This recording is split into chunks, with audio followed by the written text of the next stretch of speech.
తీవ్ర మాటల దాడి, మళ్ళీ వివాదాస్పద వ్యాఖ్యలు ఎలా చూడాలి? రెండు విషయాలు ఆయన మీడియాతో మాట్లాడాడు. ఈ మధ్య ముఖ్యమంత్రి పదవి పోయాక ఆయన ఎక్కువసేపు మీడియాతో బాగా మాట్లాడుతున్నారు కదా, పవర్ పాయింట్ ప్రజెంటేషన్లు అవన్నీ.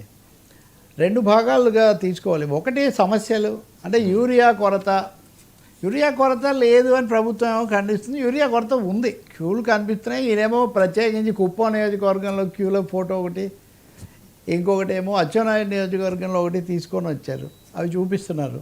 రేపు మరి వాళ్ళు ఇవి ఫేక్ అని చూపిస్తే మళ్ళీ మనం అది కూడా మనం మాట్లాడుకోవచ్చు. ఉందా?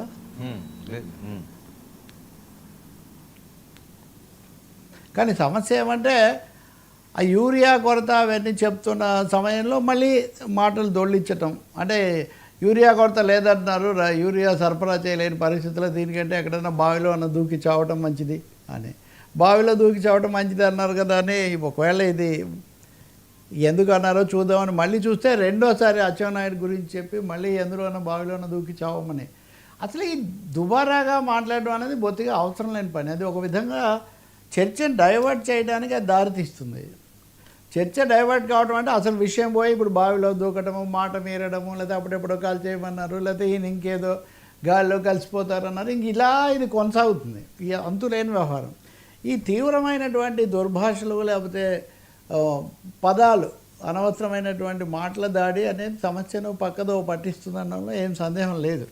ఇక రెండవది, బహుశా ఈరోజు తీవ్రంగా మాట్లాడడానికి ఒక కారణం, వీళ్ళు సూపర్ 6 సూపర్ హిట్ పేరుతో సభ పెట్టారు కాబట్టి అది సూపర్ హిట్ కాదు, అటర్ ఫ్లాప్ అని చెప్పి ఇంకా ఆయన చాలా ఒక దండకం తీసుకొని వచ్చారు. 2-3 విషయాలు అన్నా, యూరియా కొరత అందులో.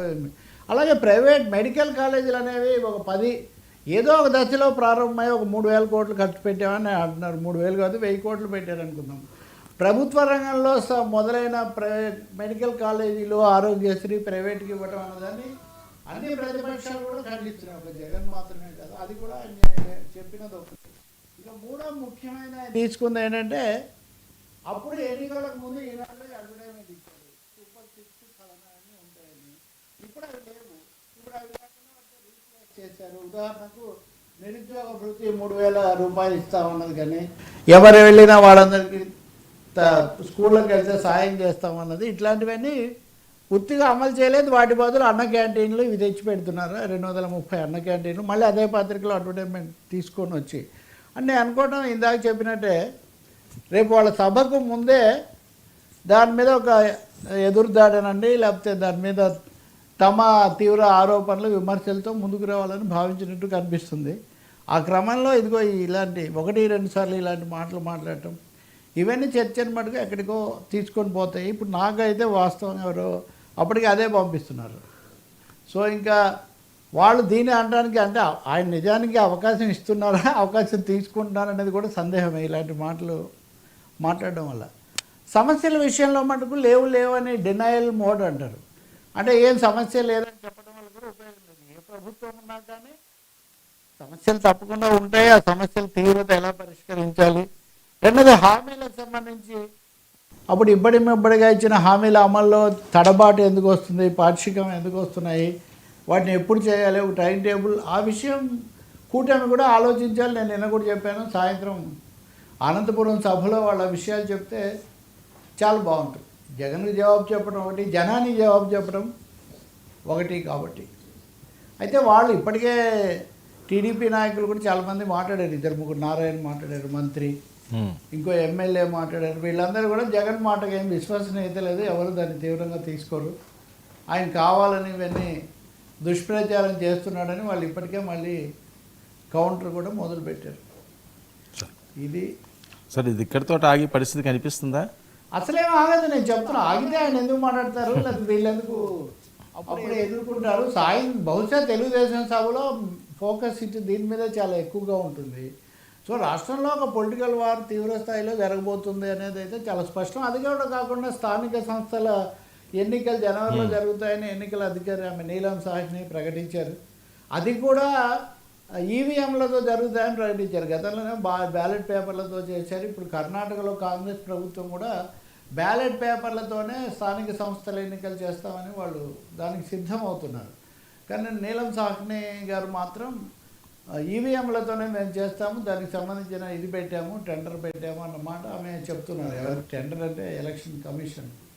కాబట్టి ఇది కూడా రాబోయే రోజుల్లో ఒక అంశమయ్యే అవకాశం కనిపిస్తుంది. స్థానిక సంస్థలకు సిద్ధం కావడం, రెండోది నిన్న ఉపరాష్ట్రపతి ఎన్నికలు అయిపోయిన నేపథ్యంలో మళ్ళీ ఒకసారి పొలిటికల్గా కన్సల్టేషన్ తమను తాము చెప్పుకోవడం. నిన్న రైతుల నిరసనలు అనేవి బాగానే జరిగాయి అన్న అభిప్రాయం మీడియాలో వ్యక్తమైంది. సో దాన్ని కూడా కొంచెం ఊపు పెంచడం అనే పనిలో ఉన్నట్టు కనిపిస్తుంది. ఈ కేసులు ఇవన్నీ చాలా తక్కువ మాట్లాడారు వాస్తవం చెప్పాలంటే. మామూలుగా అలాంటివి వస్తుండేవి, కానీ ఈరోజు మాట్లాడిన దాంట్లో అవి కూడా లేవు.